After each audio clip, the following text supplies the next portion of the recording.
Welcome back to Eyes Wide, the podcast, where we talk about life, business, and the beautiful intersection of both. I am so excited to be coming to you live here. It's actually a Thursday night we're recording this episode. For those of you that may not know, I'm Craig Palmer, and I am the host of Eyes Wide, the podcast. And this is an episode that has been in the making for quite a while.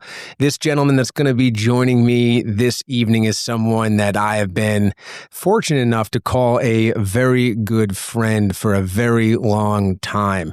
This is a person that I met literally day one of training for cardiac rhythm management, and he and I were going through the training to become CRM reps. We were going to go sell pacemakers together. We were going to go sell defibrillators together. And so he is, through the years, he's someone that I've always looked to for guidance and support and just the ability to learn and overcome. And so he actually is someone that has his own podcast. We're going to talk about that in a little bit. But for right now, we're on my podcast, so I get to call the shots. And so without further ado, I want to welcome Mr. Jason Doleac to the show. Well, thank you, Craig. That's flattering. That's a nice intro. Really appreciate that. Yeah. I've been working on that one for a while. I'm sure. Listen, I know you're reading the prompter. So why is it taking us so long to get this going? I'm slow to adopt technology. I got my iPhone 3 over here, and just trying to figure that thing out. So it's just adoption of technology for me, I guess. But I've seen you do this for a long time. I've just never done it. I don't know. I apologize. It's on me. Yeah, I don't know if I believe you. I mean, you were able to set this all up so seamlessly. I find it hard to believe that you have difficulties with technology. What do you want me to say? I'm a dick, and I didn't want to do it. Oh, there he is, folks. There he is. So as I said in the opening, Jason and I met, I don't even want to think about how many years ago it's been. Is it? 2004. Good Lord. So 2004, he and I were both hired by a company that was called Guidant at the time. And for anyone listening that knew the name Guidant, knew that was a legit organization to join, especially at the time when Jason and I joined Guidant. We were fortunate enough to get jobs with Guidant. It was in its heyday. That business was rocking and rolling, and it was the close. I'm here sitting. I've got the Thursday night football on, and it's got me thinking about a bunch of different things. And do you play fantasy football? I do not play fairy tale football. No, I don't. I don't know. I don't know. I don't get it. I can't spend the time. I'd rather be out chipping and putting. I'd ride my bike, something. That's fair. That's fair. And I don't disagree with you. But have you ever played fantasy football? You know the gist? I used to play with the guys on the Guidant team, actually, back in the day. Yeah. Oh, look at that. Full circle. So obviously, we're talking about the San Francisco 49ers and the Rams are playing. I mean, technically, these are two good teams playing. It's a Thursday night game. Half of the 49ers are out. They're not playing. They're injured, and the Rams are so. But the idea is, I'm only interested for one thing, and that's because one of my guys on my bench who isn't even playing, he's the backup running back to the guy who is the star of the team, and I'm kind of just watching with open eyes just to see if maybe that guy goes down to not too crazy of an injury, or maybe he just has an upset stomach or something like that. But he goes out of the game, might not be able to play next week, and it gives one of my guys an opportunity to get up there and be in the starting role. So you're out there gambling on guys getting hurt. That's nice. I don't want to put it like that per se, but unfortunately, the way it goes is when some people go down for whatever reason, it gives opportunities to the next man or woman up. Does that sound familiar? It just does sound familiar. Yeah, it does sound familiar. Kind of like how we got into this business. And so to kind of pull the curtain back a little bit for those that might not be that familiar, I mentioned that it was a hot business at the time when Jason and I met. And they literally, it was like joining the NFL for our business. It was. And people listening to this may not be like, what are these guys talking about? That's ridiculous. it was considered the creme de la creme of getting a medical device sales job. And when we joined, being a sales rep here, having your own accounts was locked the F down. People had to die or get injured or something needed to happen. They needed to make a boo-boo on their expense reports or something, for whatever reason, someone needed to go down. And they weren't just going to leave on their own because they were making too much gosh damn money at the time. It was too lucrative of a career. And so you needed to wait your turn for someone to get injured for you to have an opportunity to step up into that role. I think it was a little different for you in California because California was so saturated and so heavy in reps at that time. And I get that. But then in Utah, we were expanding. Like we grew. What did it take for you to get into this business? Do you remember? What did you do to get the job? Yeah. So at the time I was selling a heart failure pharmaceutical to cardiologists. And I was fortunate enough to build relationships with some of the younger cardiologists in Santa Monica. And once we became good buds, they were like, you need to move on from this and you should be selling pacemakers. That's where all the guys like you and that kind of have your same persona. That's what they're doing. So I can introduce you to the local manager or the area director if you want and see what happens. So you know that for me, that makes a lot of sense. That pathway makes sense. You were already in medical device sales. Do you remember what happened with me? I was a bartender. And I got to know a bunch of these cardiology fellows and guys that I was best man in their wedding. And they're like, you need to get into this field. And, I knew some guys in the industry and I got that recommendation, but I'm serious right now. Are you 100%. Fucking with me? No, 100%. Where were you bartending? I was bartending at Lumpy's, 33rd South and Highlands, Salt Lake City. Is that the same place you met your first wife? Utah sports bar. Yes, this is the place I met Meredith. Yeah. Okay. Yeah. So I did. So it was a good place. It worked out great. But I went to apply for that job, and they looked at me. They're like, "No, come on, no, you got to go get some medical device sales experience." And a guy I was bartending with at the time, his dad was a manager for a medical device company. It was called RS Medical. It was based out of Portland, Oregon. It was selling post-surgical rehab equipment, so muscle stimulators, basically witchcraft. And I went and I interviewed with them, got that job, and did that job for 2 years. Had some success, came back again, interviewed with Guidant, and they said they passed over me for a BYU wide receiver. And so I didn't get the job. And I interviewed a third time, and they said, okay. Was the BYU guy still there? No, he flamed out. In fact, the manager said to me, he looked me in the eyes like, Jason, I can't have a bad hire right now. I had a recommendation from another guy before, can't have a bad hire. And so he passed on me. And then 6 months later, he called me and said, hey, you want to move to Casper, Wyoming? And I said, yes, let's do it. Casper's not a real place, is it? Oh, it's not the edge of the world. It's not the end of the world, but you can see it from there. I'm not shitting you. It's unbelievable. No, it's great. I know Casper, Wyoming very well. And actually, Casper was the butt of a lot of jokes between you and I for a very long time. It actually made me smile every time I thought of the idea of you taking that opportunity and needing to uproot and head to Casper, Wyoming. That shows how driven you were, dude. And it's just, tip of the cap to you. I just wanted to get into it. And it was funny. Who really needs the tip of the cap is Meredith, because I tell you, she had lived her whole life and when she came down to Utah, got her undergraduate and had just gotten her master's degree in education. And she followed me out to Casper, Wyoming. We went in town for a weekend. And driving out of town, she's freaking sobbing. There's freaking anchor chains like windsocks just blowing out straight. It was not a bad place. It was just, I don't know, and 68,000 people. And I, from a standpoint of career, it was awesome. I was 6 months in and on my own there, working with non-EP cardiologists. It was fantastic. It was the best.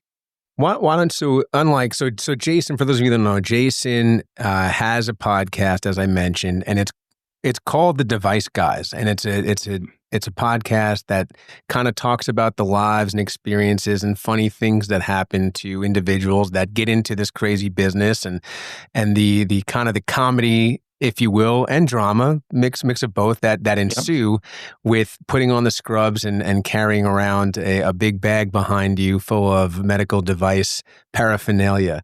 And so, he gets to talk to, most of people in his audience, they're very much familiar with the idea of being a sales rep in the medical device world or being a sales rep in cardiac rhythm management, as I mentioned, that's where he and I met. But Jason, can you kind of share a little bit? Please don't get too fucking boring here, though. Can you share a little bit with what it is that a medical device sales rep does? Oh yeah, I'll try not to be too boring. Yeah, as if I don't talk about this on my pod all the time.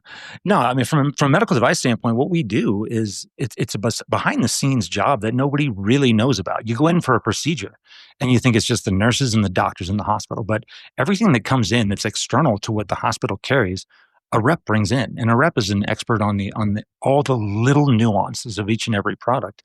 And yes, the physicians are the operators; they know exactly what they're doing. But when it comes to some of the different nuances of different procedures or different devices that go in, the reps can have a big influence into making those procedures go well. And one of the things we talked about is that as a rep, you see thousands and thousands of procedures. You see every doctor's procedures. The doctors see their own and have the experience there. So you have eyes that have seen more, that and every now and again you can add input that makes a difference in a procedure. And it's pretty fun.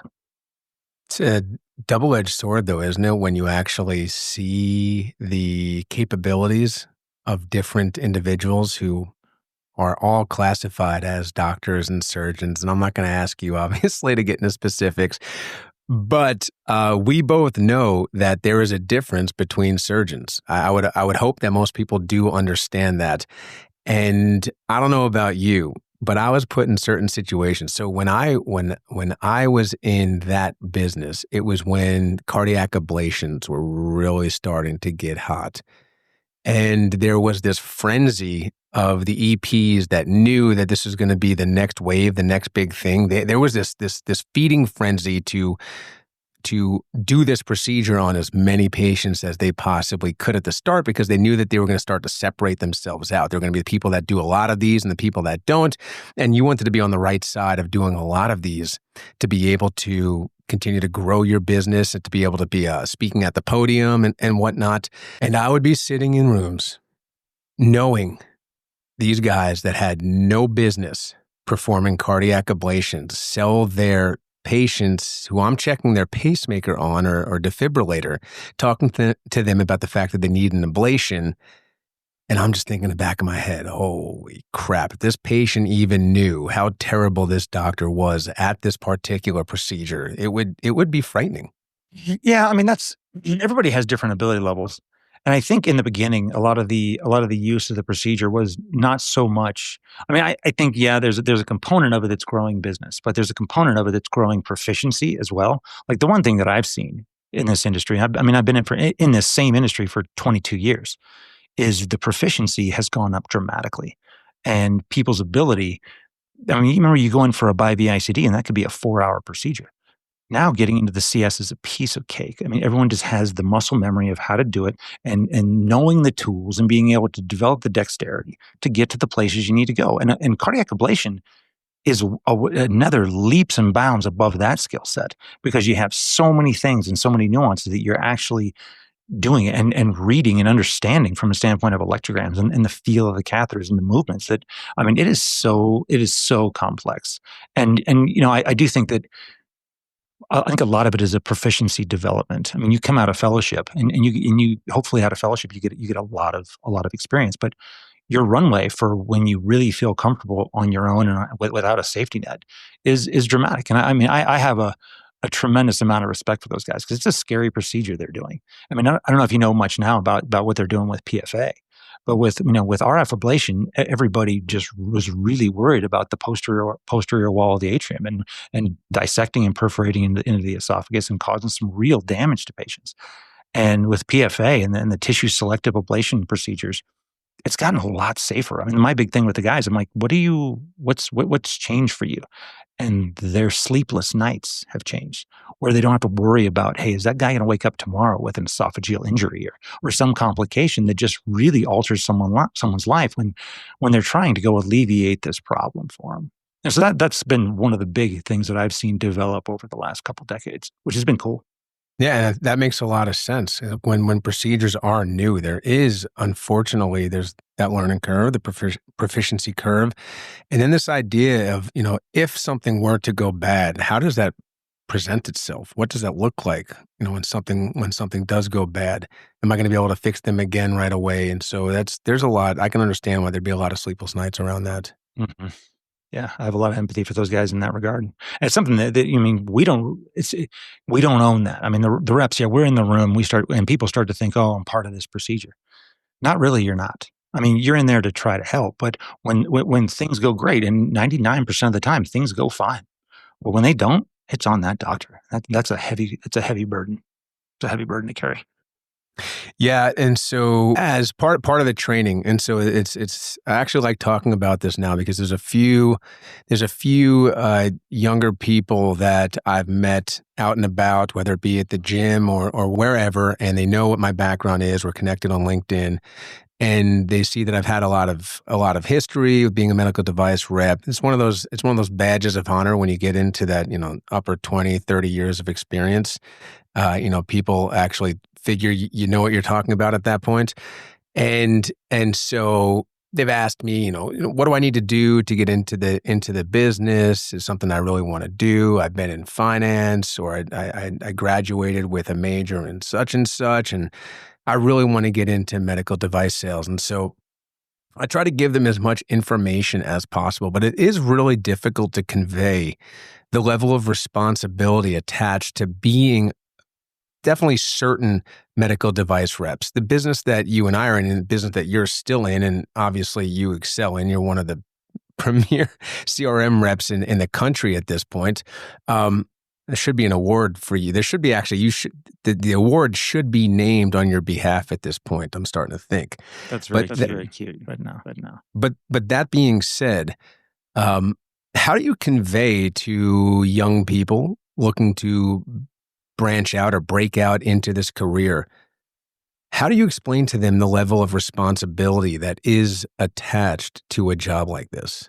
Well, one thing I get this question a lot, right? And people ask me about how to get into this, and I'm like, if you want to get into this and figure out what company or what procedure that you're interested in, and get really, really curious about it, like understand everything about the disease process, understanding what happens as people start to progress, and how do the physicians think about fixing that problem, and what does the industry offer as a solution, and find those companies that you're interested in, know everything about their product, know what their headwinds are, know who their competitors are, figure out what differentiates them from a competitor, where are they better, where are they behind, come into those things, and then it's a matter of find a way to introduce yourself to people. Find any connection in your life that can link you to somebody where you can then be in front of them and show them that you have looked into this before. Like, you're not just saying, I want a job. You're saying, I want to be part of stamping out a disease process. I want to be a part of fixing this problem. And if once you start to delve into it that way, in looking at things that I've looked at, it's you start to see, all right, what problem are you trying to solve, and really get curious about how they're going about it. Go look into the process of how they came to their product. How did they invent it? What's the story of the company? Like, just don't go in it for you. Go into it with curiosity about, hey, why is this company here, and how can I be a part of it? I mean, that's my biggest piece of advice to them. Because if you're submitting your resume, I tell my kids all the time. My kids are like, well, I applied online. I'm like, you have to go in, and somebody has to see that you have initiative and have a reason why you want to be with this company. Have a why. So that's been my avenue for those people. I love that. I mean, you talked about curiosity a few times in that, and that's a word that resonates so much with me because, unfortunately, when you're talking about any kind of sales rep development or sales coaching, it's really difficult to develop a person who doesn't have innate curiosity to learn about what it is they're doing or to become better, a curiosity on how to better themselves. How do you perform at a higher level? And so it's it's very difficult that if someone doesn't have that level of curiosity, there's not a lot going on there. And that's where people just think you can like go after a job or any endeavor at this kind of surface level without really digging in deep. That's not doing yourself. That's not doing the role. That's not doing the responsibility of the job, the correct service. And that's also something, if I can give you some more plaudits here, is, as this job developed back when we were both doing it, there are days that are tougher than others, and there are a lot of tough days.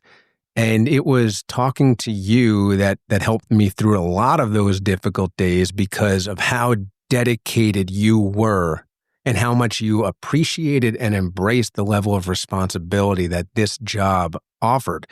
And you were always such a great example of that for me. Whenever I started to get a little sideways on the why, like why it is what we're doing, you would be someone that would always bring me right back to say, hey, you're doing a job that 99% of the public cannot do, will never have an opportunity to do, and you're doing it because you are changing lives. You're having a profound effect. This is a responsible job. You have a very difficult job to do, but you've earned it, and so go do it well and go do it proudly. My thought is always, and I tell people this, you're going to get paged in the middle of the night, and those things hurt. Or you're going to get called out of your son's birthday party. You're going to get paged on Christmas morning. And when you go in, it's just an opportunity to contribute to someone's life. And it makes a difference. And those things, it takes the sting out of the time, right? Because the days are long. The days can, people say, oh, well, what's your day look like? Well, it depends. Some days you have 5 cases on, you're in the lab till 10 o'clock at night. Some days you have nothing on. Some days you get to play men's league and get out and play golf. But not at the expense of, hey, anytime everybody that I'm with knows pager goes off and I got to leave at the drop of a hat. But it is that page is not just, oh, I got to go. It's no, now's an opportunity to go contribute. And if you look at it that way, it's a lot less painful. No, I appreciate that. Let's talk about networking. You mentioned networking. Is networking easier today than it was back in 2004, 2005? And it's a good question. I think of networking differently, right? I think about the people that I work with. And I think if you take a genuine interest in people, your networking takes care of itself. Like if you show that you are actually interested and actually care about another person, then your networking springs. Your web of connection grows.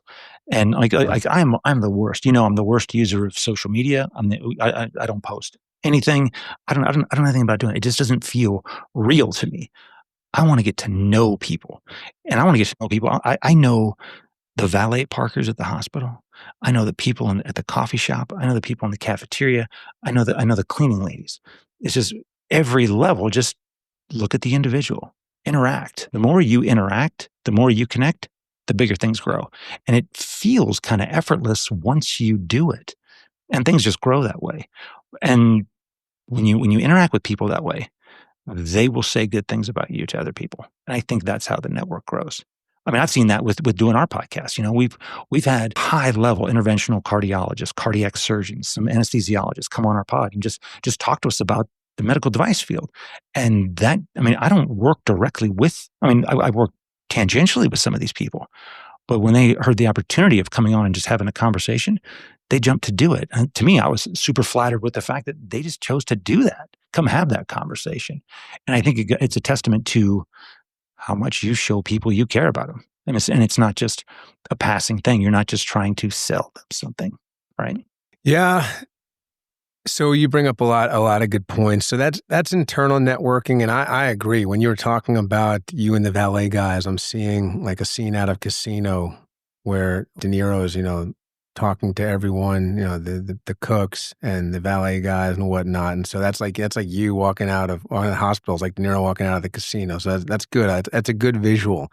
And I think that everyone that you touch does play a part. And I think so much of that piece of networking gets lost in today's, I don't want to use the term society, but today's youth and how we exist and everyone with their head down looking at their phones right now. And so it's very difficult, or it's the opposite of difficult. It's very easy to miss all of those people that are in your periphery that you should be getting to know, that you're just not avoiding, you're just never actually seeing them. because your focus is here on this little screen and not on this beautiful world full of amazing people that you should be networking on the daily. And so that is a really good takeaway from the conversations. Make sure that you're aware of all of your surroundings when you have an opportunity to work in a situation. You mentioned, get out there. Anyone that wants to have a chance to break into this industry, they'll be given the opportunity to do some kind of a ride along or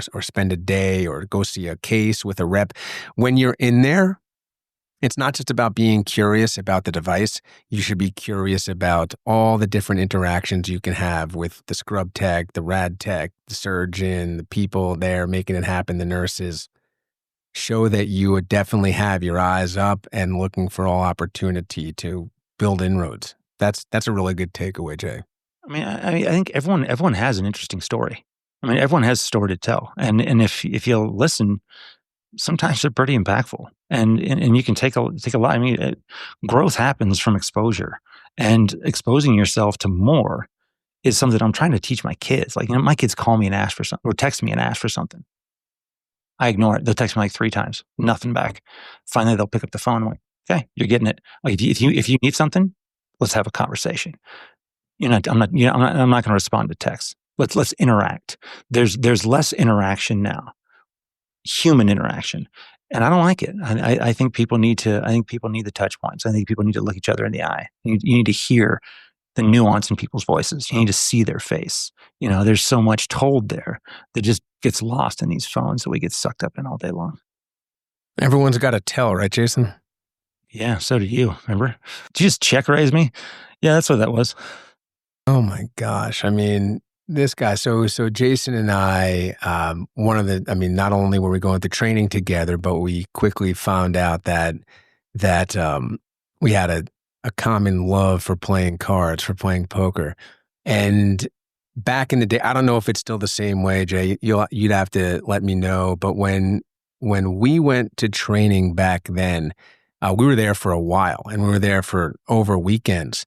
And so, yes, we studied and made sure, because if you didn't get above a 90% on the test, right, you were sent to packing. I don't remember what the number was. Maybe it was 80, but I don't remember what the number was. But it was high stakes. Like back then, the pressure was high. I know the pressure is not nearly as high anymore, but it was, if you failed, you went home. Do you remember sitting in that Chili's in the Minneapolis airport? We're sitting there, and it was the heart failure test. It was the night I won those 2 poker tournaments, the night before that test. And that test, I was arguing about the one. I'm like, yeah, this is actually right. And remember Toots? She's like, would you shut up? It's fine. But we were sitting there at that table, and I'm like, did you guys hear someone failed that test? And dude breaks down crying. I never felt so bad in my life. You talk about, we talk about anytime you're, having a conversation or giving a talk in front of others, public speaking, it's always about know your audience, right? You always want to know your audience, Jason. And for the listeners, the company was in Minneapolis. And so everyone left at the same time to MSP to get out, and everyone's flights would be at various times. So a bunch of us would sit at a table. They had this Chili's. I don't think it's still there. It's not. And but it was right when you walked in, it was it's a huge airport, right? So you can go all different ways. But kind of hung out at the Chili's, and everyone either had some food and said their goodbyes, talked shit on the training.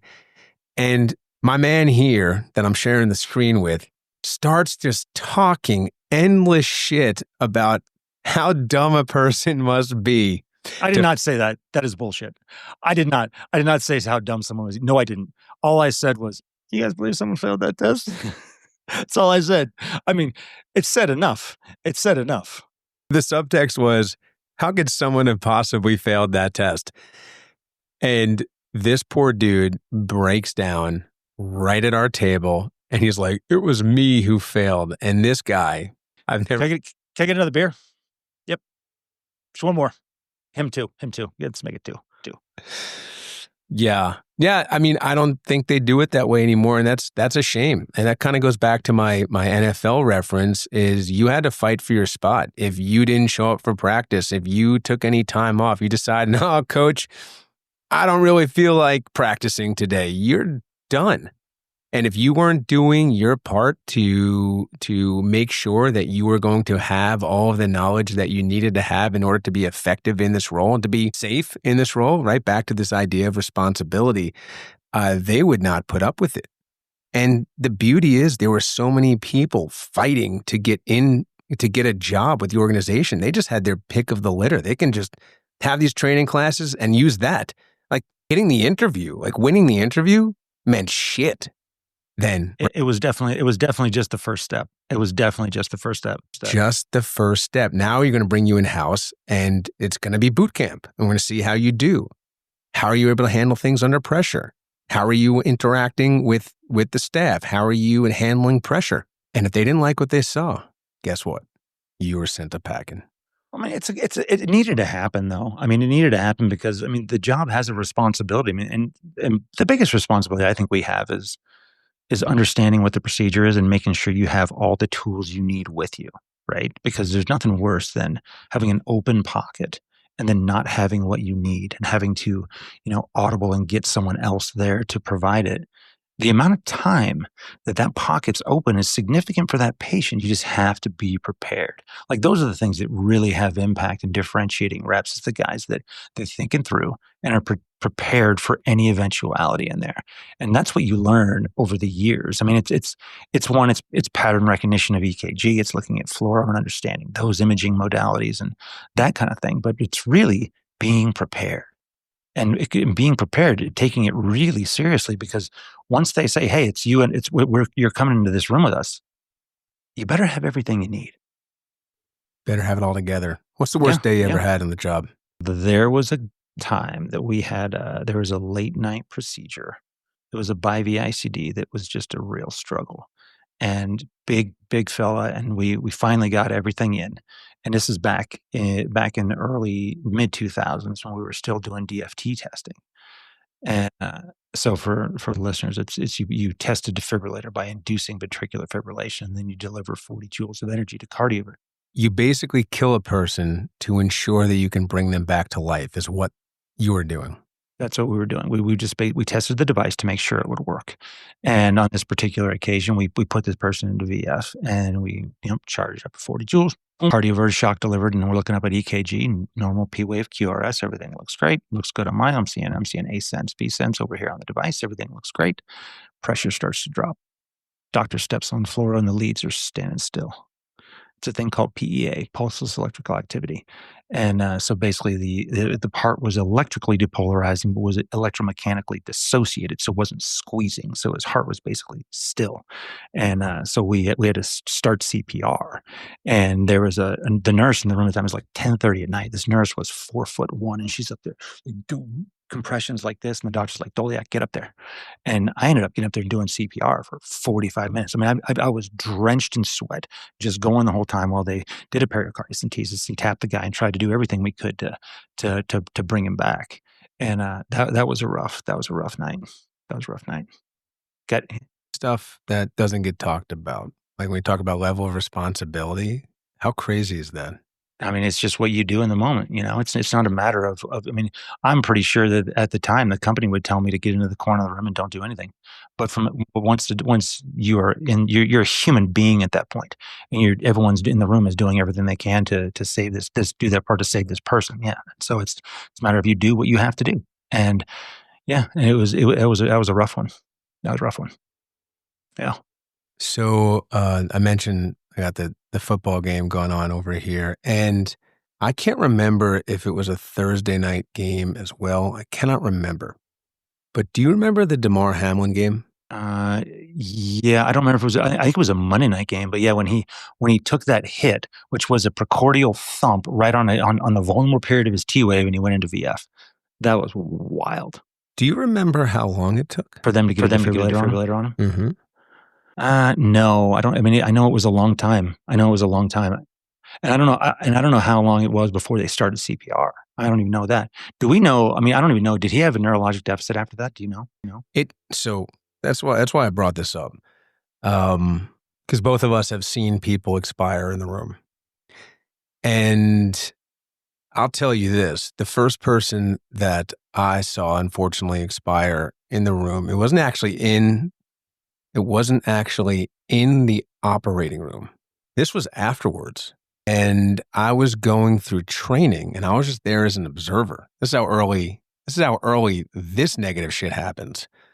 And I was following around the local rep and we were going to check the patient's defibrillator. And he started going into VF right there. And I'll never forget, I hate going this morbid right now, but I'll never forget the speed at which the human body goes from normal color to non-normal color. And then how quickly life can be gone. And knowing that, and then watching that football game, that was very, very interesting to me. That I don't know if he was in phenomenal shape. He doesn't appear to have any, I don't want to say any because I'm not having a conversation with him. I don't know how he's been tested, but he's still playing in the NFL. He's still functioning. He can have conversations. He can function at an elite level. Yeah, then he doesn't have any neurologic deficit. What'd you say that again? I said, then he doesn't have any neurologic deficit.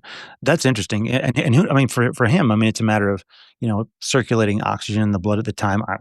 I don't know how a guy makes it that long and how much was actually circulating for him. I mean, how quickly they got him CPR, but apparently it was pretty quickly. And he also must have had just some pretty good reserves.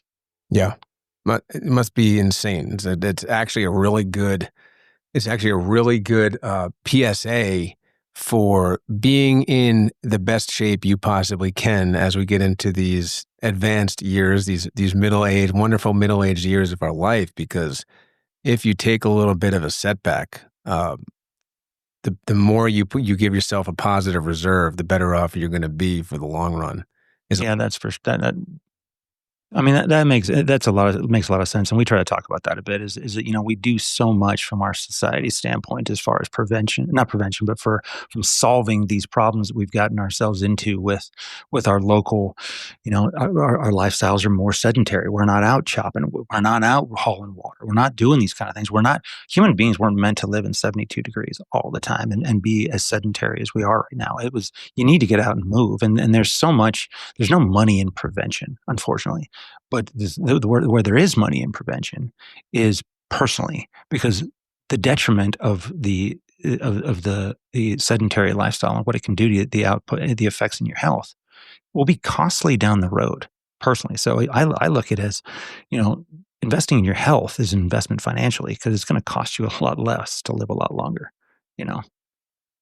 And we don't talk about that enough. I mean, life has gotten so fast, and everything happens like that. And you want to get things right now, and it's what's expensive or inexpensive, and it's just a matter of effort and really thinking about, hey, and it's not one right thing for anybody else. How does my body respond? Right? I find myself now, I eat one meal a day just because that's what I need, unless I'm going on a big ride. And then, if I'm doing a big ride, then all right, eat some more early in the day and have some fuel reserve to go do that. But I think we've gotten into kind of recreational eating. And I mean, I think we eat way too much.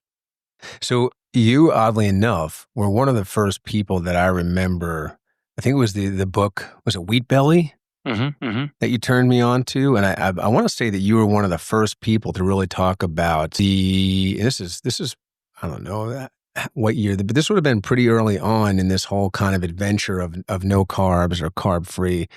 And you bought into this pretty early on. And then you're also person that I recall doing intermittent fasts way before it got so popular. Mm-hmm. I mean, for me, the whole wheat belly thing, that was after, if you remember, it was after I had my third back surgery. So I had those microdiscectomies. That probably a lot of it came from skiing early on, but I was walking around at 225, and 6'1", 225 doesn't sound that big, but it had an impact on how my back felt. And so after that, I'm like, I got into reading that book, and I'm like, all right, you know what, maybe I can make some changes here. And I think it was, I don't know, 4 or 5 months. I went from 225 to 175, and I've been there ever since. Just because that's my good walking around weight when my back feels as good as it can feel for a 50-year-old dude that's had 4 knee surgeries and 3 back surgeries. Yeah, and is bald. So there's that. Let's keep going. I mean, you can. What else? What else? Yeah, all the other ailments. So 6'1", 225. Is that considered big? Is that considered big in the Doleac family? That's nice of you to bring that up. That's nice of you to bring that up. Yeah, I'm the pipsqueak, right? Jeez Louise. Hey, listen, I'm the only one that's under 6'1". I'm the oldest. I mean, like one of the bits I did in my stand up was like, I was born when my dad was in dental school. They were born when he's an orthodontist. There's a difference. No, I want you to tell the full joke. Go ahead. No, what do you mean? That was it. That was it. Now, the joke was the joke, but I mean, the point of it was that, I have these monster siblings that are Michael's 6'11", Kenny's 6'8", Suzanne's 6'1.5", and they're all athletic. They all play college sports. Me, I have the athleticism of a newborn giraffe. It's not cool.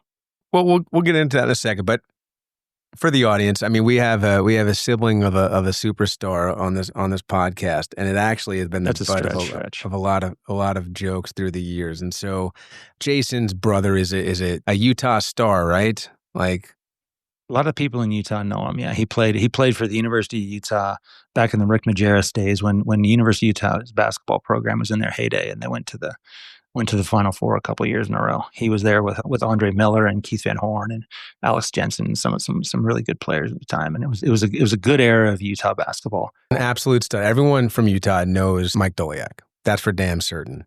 And then from there, what did Mike and the boys get done? That's funny. You had to bring that up. Yeah, the best comment I ever made in my life. He got drafted to Orlando, played in Orlando, and then he played, I don't know, everywhere. He played in New York. He played in Cleveland. He played in Denver, I think. Yeah, he played in Denver. And ended up in Miami. Played with Shaq and Dwayne Wade in Miami. And he was in a championship game there. What's your point? Yeah, he was. No, I love it. I love it. I just wanted to point out when you said 6'1", 225, it always makes me laugh because I always thought you were a bigger guy. You never seemed small to me in any shape of the imagination. And then I met your brothers. And I just thought I laughed my ass off. I thought it was really funny. It's comical. I'm pipsqueak. Fat little kid. When 6'1", 225 looks like a little pipsqueak, it kind of gives some context into the size of your siblings that we're talking about. And so it's impressive. Yeah. And I'll never forget, one of my favorite things it was soon after I met you that I was watching a commercial. We were watching the finals or something like that, and he was actually in a commercial with Dwayne Wade and Shaq, wasn't he? Was it a Gatorade commercial he was in? We're dead. Remember that? Remember the comment you made? We're dead. I don't remember. I don't remember a commercial. You probably remember. I don't know. No, you don't remember that? Oh, I don't remember the commercial, but I do remember this stupid comment I made. Oh my God, I don't even know what we were talking about. We were going to be. I will tell the story because you will have revisionist history the way you just did the other thing. No, fuck that, dude. I'm going to tell you word for word how this went down. So we were going to a meeting. We were going to a meeting in Florida, and I can't remember I think it was Miami. I think there was going to be... Would have been Miami. Yeah. And it was 2006 time frame. That's right. That's right. We were going to an educational meeting down there, and we had plans to go there, and we're bringing some of our customers and stuff. And I believe you had some of the attention of people as we're talking about what we're going to do with our customers and where we're going to go to dinner. And I think you wanted to really make a point of how connected you were in the Miami marketplace because of your brother. And I think your comment was, well, I could always just go see. I could always find out what Mikey and the boys are doing tonight, and then maybe we can. That sounds. And then maybe we can figure out where the plans can take us. And I remember you saying that, and I'm like, did you just say Mike and the boys? Like this is your crew? Like you're gonna these are you hang out with this crew? Listen, I instantly regretted it, and you know it. No, I love the comment you made about investing now in physical activity. I love the fact you living in Utah, you're always someone that I was so impressed by. You're always on the move doing something. You go do a case, finish up your day, and then you go hit the slopes or vice versa. You're playing golf, you're playing tennis, pickleball. It's impressive, dude. Racquetball was also something that I know that you and I enjoyed. No, it's, You're still angry? A little bit. So those listening, you guys have all heard of Lifetime Fitness, great gym. It started in Minneapolis. started in Minnesota. I don't know if it was exactly Minneapolis, but they had a Lifetime Fitness in the hotel we stayed at. It was right across from the Target Center where the Timberwolves played, and there was a Lifetime Fitness attached to it, and we had access to go play basketball, go to the gym, play racquetball, and this guy was talking about what a world-class tennis player he was and this and that, maybe not world-class, but he's a good tennis player. All racket sports he's good at. He did kick my ass in ping pong pretty bad at his house. I don't remember scoring a point. But anyway, we go and we decide to play racquetball. And, racquetball isn't as popular now as it was back then, but racquetball can get pretty competitive. And we're both in our mid-20s at that point and mid to late 20s, and we're ready for a ruckus game of racquetball, ready to go at it. And we started the game out, everything going fine. And I remember this one time I served the ball and I stayed a little bit towards the middle of the court after I served. And I heard the sound of the racket hitting the ball, and then like a split second, like a shot out of a gun, square right in the small of my back. Boom, right? Just hits me right in the small of the back. It's a hindrance. It's a hindrance, Yeah, I was in the way, evidently. And so it's, I just met the guy, liked him, we were friends. And so I was like, oh, all right, sorry, it's, and he apologized, my bad. And I was like, all right, I'm not going to think anything of it. And so I go to serve again. I shook it off and I go to serve again. And this fucker swings again. I hear the sound of the ball. Don't drift to the middle. And he hits me square in the same spot, small of my back again on the racquetball. Now, racquetball, most people can handle one shot on racquetball. Yeah, it hurts, but whatever. Listen, you didn't spit up blood. Hey, dude, I want to tell you something. You take a shot in the same exact spot seconds later, you're going to feel it. And I was starting to get pissed off at that point. But I still liked you. Obviously, it was a great job and I wasn't going to start any shit. Friendly game. Maybe I'll get out of the middle a little bit. And so I go and I serve a third time. And I shit you not, to the listeners listening right now, this son of a bitch pegged me square in the exact spot 3 times in a row inside of a minute. And I was ready to fight him. I was ready to throw the F down. I was so pissed off. It's a fun game, wasn't it? I mean, come on. Listen, I'm not that good at it. I didn't mean to do it. It just happened. It was what it was, It's, it's a story. That was the end of our game. That was it. You chose to. Oh yeah, I was out. You resigned. You said I'm going to go ahead. Call it resigning. I can see this game to you. Mm-hmm. We're done. Yeah, I don't believe I don't believe those are my words. What was the restaurant we went to across the street? We had that amazing pork chop.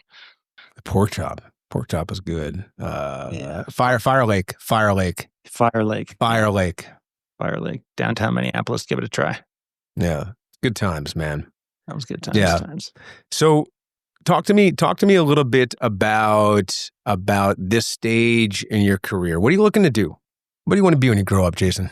Well, I mean, that what's next for me is, I've been through the trials and tribulations of life and divorce and, raising kids. And my youngest daughter just graduated high school this year. And, my fiance and I have been going back and forth from Washington for about six and a half years now. And so the next thing for me is move to Washington, which I'm excited for. So that'll be good. Yeah. That's awesome, man. It's crazy to think that it's been that long already. It's been that long. Yeah. It's actually kind of flown by. I mean, my kids were, the time just flies. It's crazy. And I mean, it's funny. You think about a long distance relationship and, thankfully she and I kind of have, the ability to kind of get back and forth a couple times a month so we can see each other pretty regularly. But I can't imagine doing this without FaceTime. It's funny because there's nobody on the planet that I've spoken with more than her. There's nobody I think I've had more conversation with, like real time, anybody in my entire life. And that's condensed into that 6 years, which it's been pretty compelling. It's good. You don't let her text you? She doesn't text you? No, we text, but not if we're asking for something. But you don't give her the same response that you give your kids, huh? No. Okay. She knows how to do it. She knows how to read the room. We text logistics. Got it. Text questions. It's all yes no's or where's this, where's that, those kind of things. Yeah. She doesn't call me and ask for a whole lot via text. I tell you what, though, I'm going to have to grab my power cord because my computer is about to. It's a rookie mistake, by the way. And we're back. See, But these no, are so from what's that? yeah, these are the things that you don't think through when you have a fancy studio that you get to record your podcast in. You know what I mean? You got everyone doing this stuff for you. You don't have to do anything yourself. Yeah, we have taken that road. I mean, Brent and I both, we didn't know anything about podcasting. We had just been talking about, we've been talking on windshield time back and forth on the phone conversations. One day we're like, we should just do this. Let's go make this a podcast, see if it's interesting. And we got into a studio and then they did all our editing for us. It's pretty cool. But we're actually going to venture into trying to do it on our own. And it should be interesting. And which is where I'm going to try to learn from you. Yeah, I mean, it's not that tough. You'll be fine. There's great software out there right now. We're using an amazing platform right now. I'm not going to give them props until they want to pay me for advertising, but working so far, right? We'll see how it works on the back end. Yeah. Question for you. So this idea of time.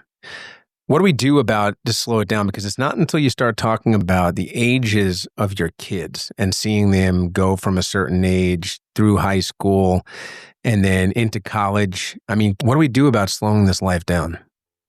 The only thing you can do, the only thing I think you can do is be present all the time because you're not getting any of it back.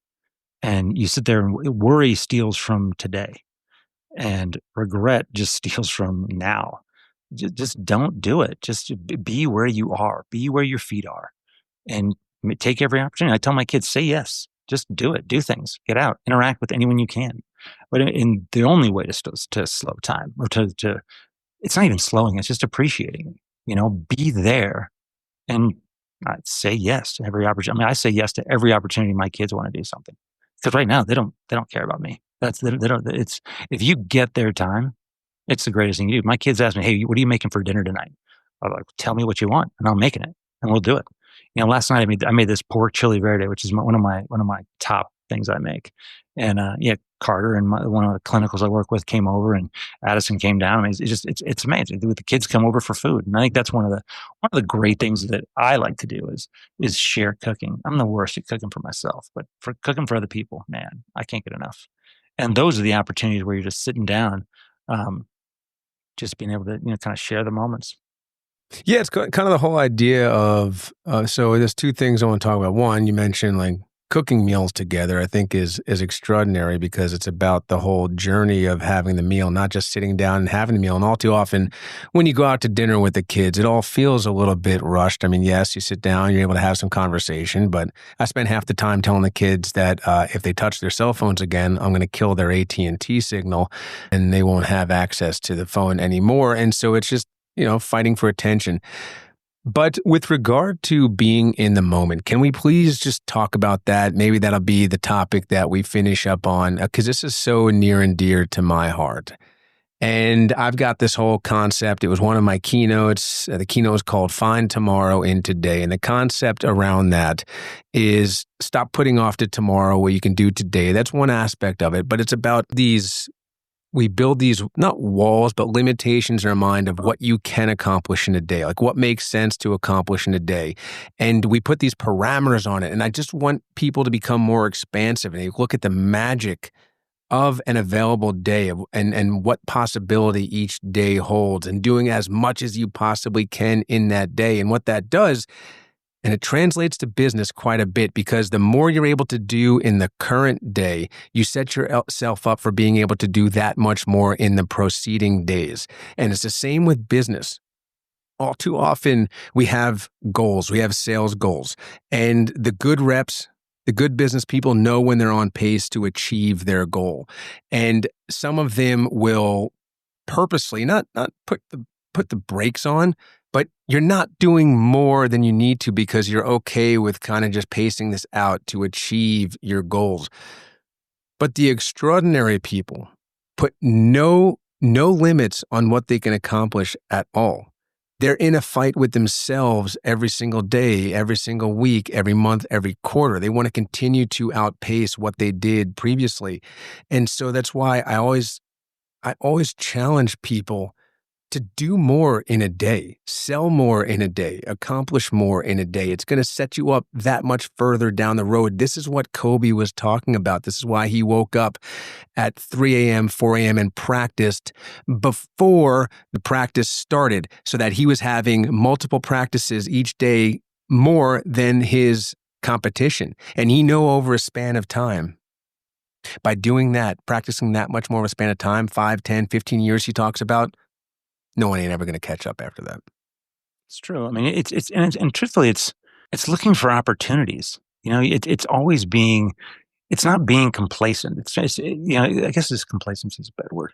I mean, I know you mean when you have people like they achieve their plan and they take the foot off the brakes or take the foot off the gas. And I just never understood that. Like, I don't act any different at the beginning of the quarter than I do at the end of the quarter. It's you're going out there trying to contribute, and you give your best to your customers and these patients, and you give your best to your kids and your wife. It's not finding a place where you can coast. It's finding a place where you can, like, I don't know. I always want to make people smile. Like, I want to live my life trying to be someone that, like, oh, that was impressive. I want to live my life trying to impress my wife, right? Just like, don't get complacent. Like, do something every day. It's like, oh my God, that was awesome, and do it with everything.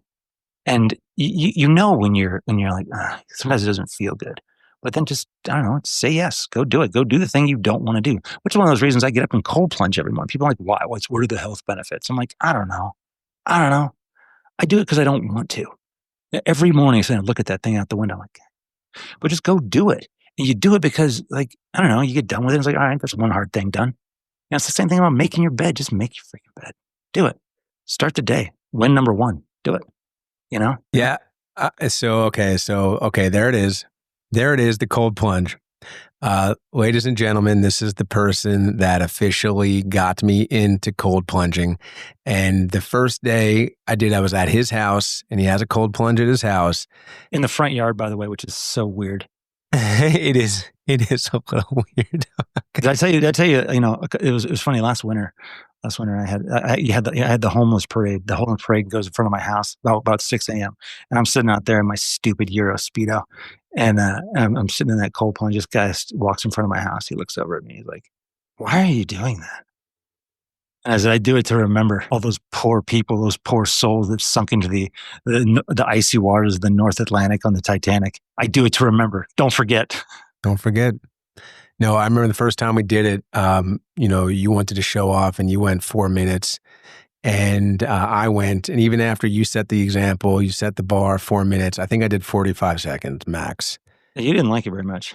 It was harsh. I mean, I felt like I was doing something wrong. I felt like I was like causing harm to my body. No ifs, ands, or buts about it. And that's the heady piece of it. And it's tough to get around that and let go and say, you're okay.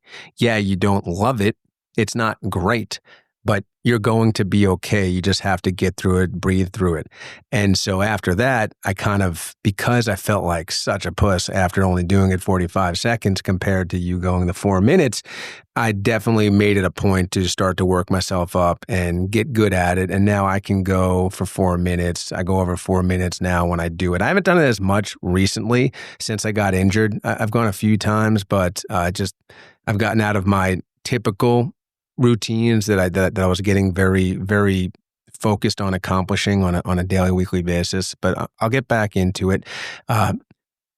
It was pretty funny though, because you were a stud, and I think the water was like 42, 43 that day, and you did it the full 4 minutes. And I remember we went. You remember going over to that East Liberty Tap House, sitting out on that patio, and I was shaking like a freaking leaf.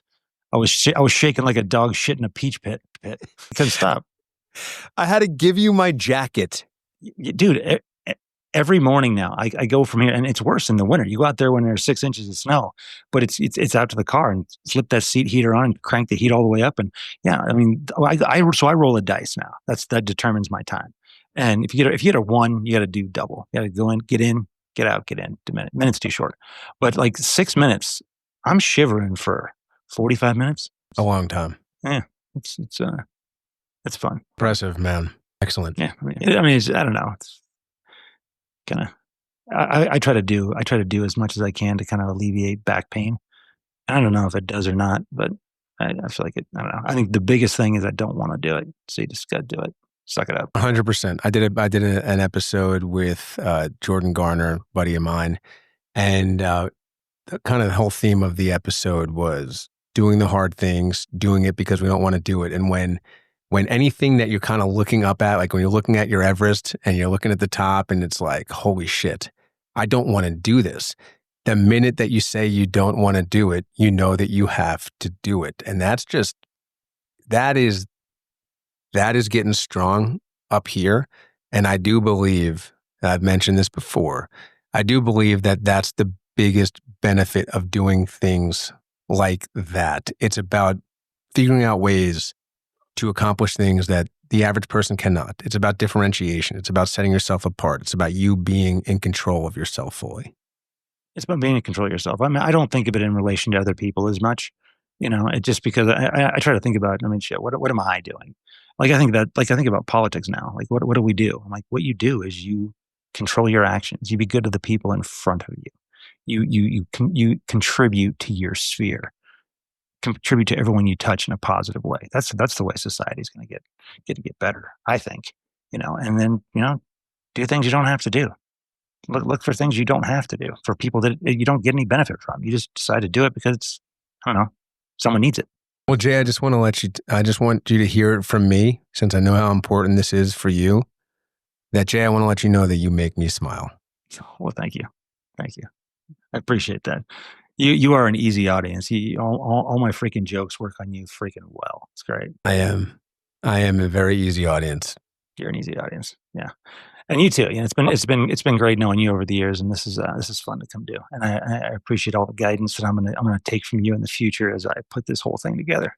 Got it, man. You got it. And I appreciate you being generous with your time. We are at time. And so I'm just going to go ahead and close this out. I want to thank you, Jason, for joining us on this podcast. This hour went so fast. It's always amazing to connect with you. I don't get to connect with you nearly often enough. And you've got so much great information and knowledge to share with the audience. And so again, let's do it again. And thank you so much for joining us. Yeah. Thank you so much for having me. Come out to Utah this year. Let's get some scanning. Let's do it. All right, I'm going to wrap this up the way I wrap every episode up and remind everyone that this life is what you make of it. The future you is waiting to meet the current you. Continue to keep the promises you make to yourself and fight like hell to bring your tomorrow into today. Until we meet again, eyes wide, see everything. Goodbye.